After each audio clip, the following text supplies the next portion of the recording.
Have you ever had a passion project and found that when you explained it to others, they didn't know what it was? That's what happened to me when I tried to join a choral speaking group here in Oakville, and no one knew what choral speaking was. This podcast is the story of how I tried to put together my own choral speaking group. I'm Kathy Bullock, and you're listening to In Search of Choral Speaking in Oakville. We've got another treat today, an expert in acoustics. Let's welcome to the show Anis Munshi. Welcome to the show. Thank you for having me.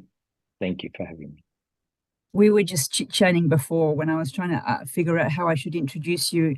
And you mentioned that you had a background in communications engineering, digital signaling, and then you said something like psychoacoustics. This is a really interesting word. Tell us about it. What does it mean? Well, there's two parts to the word, and it kind of, to unpack that word, you look at acoustics as a physical thing, so physics, and psychoacoustics is the combination of what you actually hear, so sort of the vibration of your eardrum all the way to your brain. So, and a lot of what we hear occurs in our brain, or a lot of our processing occurs in the brain. In fact, everything we hear ultimately ends up, in our brain. So that's what creates the perception of sound. And a ton of processing occurs between the ear and the brain, and that's sort of the psychoacoustics part of it. And psycho, that's the word that's the same in psychology, something to do with brain processing. Yes, exactly. And it's a word that has been in use for a long time. And as we've tried to quantify what the mind does, we call it the ear-brain system.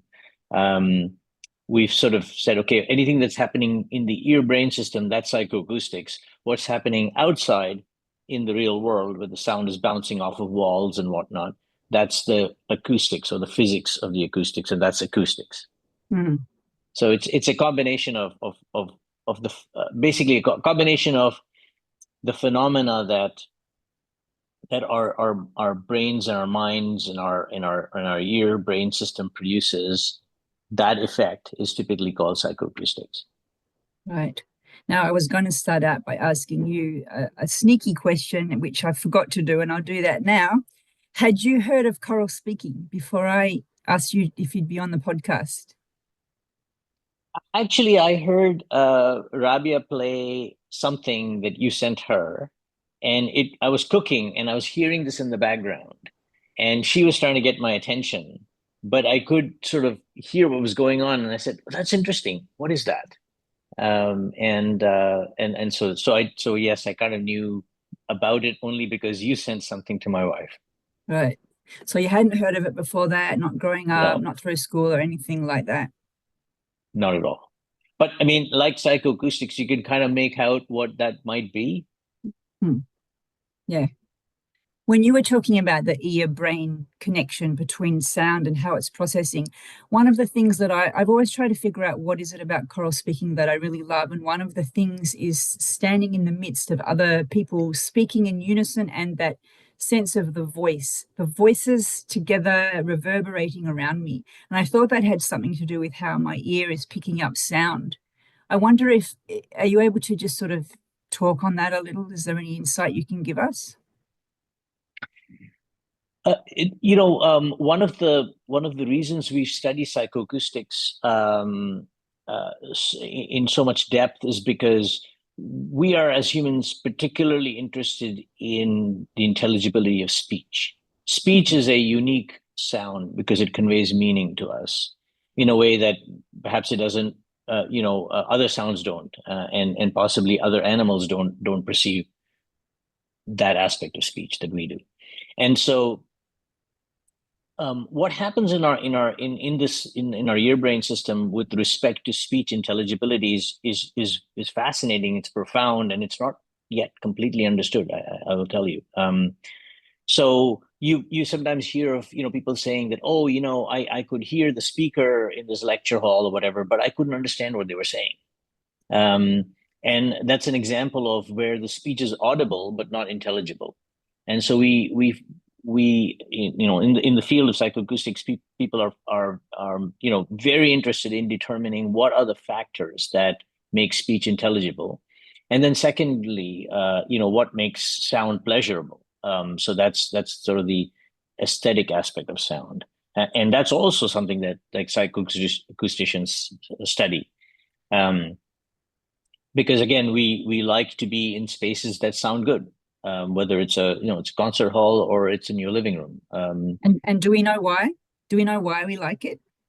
We know a lot about why we like what we like and what we don't like. Actually, we probably know more about what we dislike than what we like.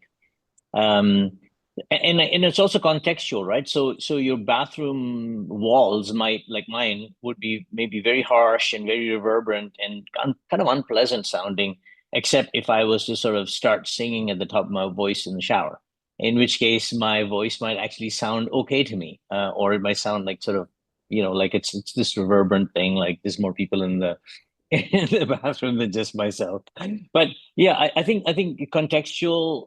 There is a contextual factor to what and sort of what is happening in that space, singing versus speaking, um, and also ambient noise is interesting because ambient noise, a little bit of absolute absence of ambient noise, feels very. It feels like you're in a disembodied kind of space. It's sort of so sort of you're in the space with something's missing sensation wise.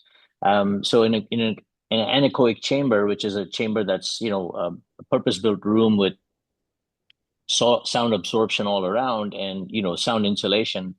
When you get into that room, you start sort of hearing things that are not there, and that's because it's you feel this sort of disconnection almost from reality, which so we experience. So some ambient noise can be pleasurable, Mm, faint sounds, people talking, etc., and then a lot of sound can be unpleasant even, if right. it's very loud. When it overloads the senses, and all of us have different levels that we can sort of handle in a way of what would count as ambient noise. We've talked already about psychoacoustics, but you mentioned there was the other part, the part of the setting up the room. So tell us a little bit more about that, the physics of setting up the room for acoustics. Well, generally speaking, a less reflective room is almost always desirable. So that would be a room where you've got maybe curtains, you've got some furniture, and people absorb sound too. Our human bodies absorb sound. So when an empty theater would sound quite different from a theater full of people. Mm. Not just the ambient noise aspect of it, but also just the human body being pretty absorbent when it comes to sound. Um, and so so if you're setting up a room, whether it's a living room or whether it's a professional listening space like a theater, you generally want a fair amount of sound absorption in that space, because what that takes away is reflection, sound reflection. So walls, for example, hard surfaces, windows, and so on, they reflect sound just like um, you know um, light is reflected, sound is also reflected. And when you And say sound reflection, is that we would use another word, echo, or is yeah, so that that different? that's actually, so this so reflection is simply the process of sound bouncing off of a wall. Mm. Echo is something you perceive. Oh, Echo is not reflection necessarily. So let me break that down for you. So when sound bounces off walls in a typical room, in a small room, let's say in your living room, that adds to the quality or the timbre or the perception of the quality of sound in that room. Um, and so when you dampen those reflections by having curtains and furniture and things like that, tapestry, what happens is that you take away some of those reflections.